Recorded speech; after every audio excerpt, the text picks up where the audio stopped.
Today is Friday of the Holy Week. In previous years, this was a time when people are more quiet and somber. This was the time when we will have gone to the church to listen to reflections on the 7 last words or stayed home. There were people, though, who went to beaches and had vacations. This year, many believers and even non-believers are homebound, not by choice, but forced by fear of contracting a virus that has no cure. It is in this situation that we contemplate the Christ on the cross, probably looking at the Jews and the Roman soldiers when he said, "Father, forgive them, for they do not know what they are doing." Father, forgive them, for they do not know what they are doing. Not too many people can say those words.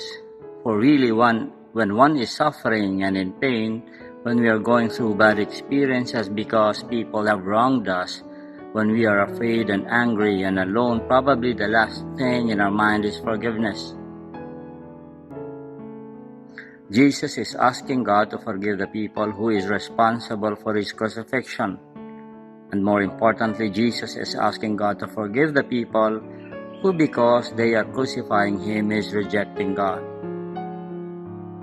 This gives us an insight into the heart of God. Jesus forgives those who are not even sorry. Jesus forgives those who are not even asking for forgiveness, like the Jews and the Roman soldiers. But we have to understand why Jesus asks for their forgiveness. He asks God to forgive them, for they did not know what they were doing. He is saying that the Roman soldiers who are pagans did not know who they were killing. He is saying that many of the Jews who were threatened by his teaching did not know, even if they had studied scriptures, even if they had studied the law, even if they had prayed, they did not know. For it is possible to know with the mind only. It is also possible to know and yet reject the knowledge because of the culture and the environment. It is possible to know and yet dismiss the knowledge because we think we know what will better bring us more money. We know better what will bring us and make us more famous. We know better the ways that will bring us more power. On the first Viernes Santo in our lives in a very long time that we are all forced to stay home, let us ask the question whether we know what we are doing. Let us ask the question whether we are doing what our faith tells us. Yes, we attend Mass. Yes, we have devotions. Yes, we fast. Yes, we donate very generously to the church. But do these actions indicate that we know who Jesus is? Does our religious behavior point to knowing what God is telling us to do, how we live, how we love? The suggestion of the words of Jesus is that those who do not know will expect forgiveness. The suggestion is also that for those who know, they will expect God's justice. Father, forgive them, for they do not know what they are doing. These are the words of Jesus about the people who brought him to the cross. They did not know.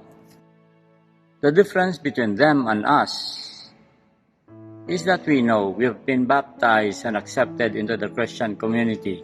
We have been taught, or at least the church has attempted to make us aware of our faith and the life that it entails.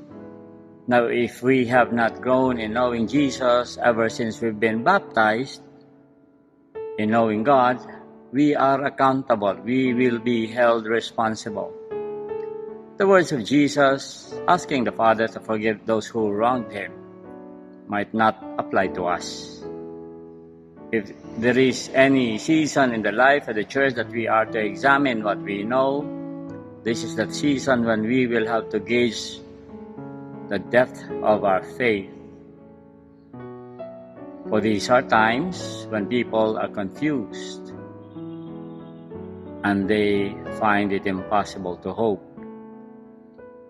We examine our lives, we examine our love for Jesus.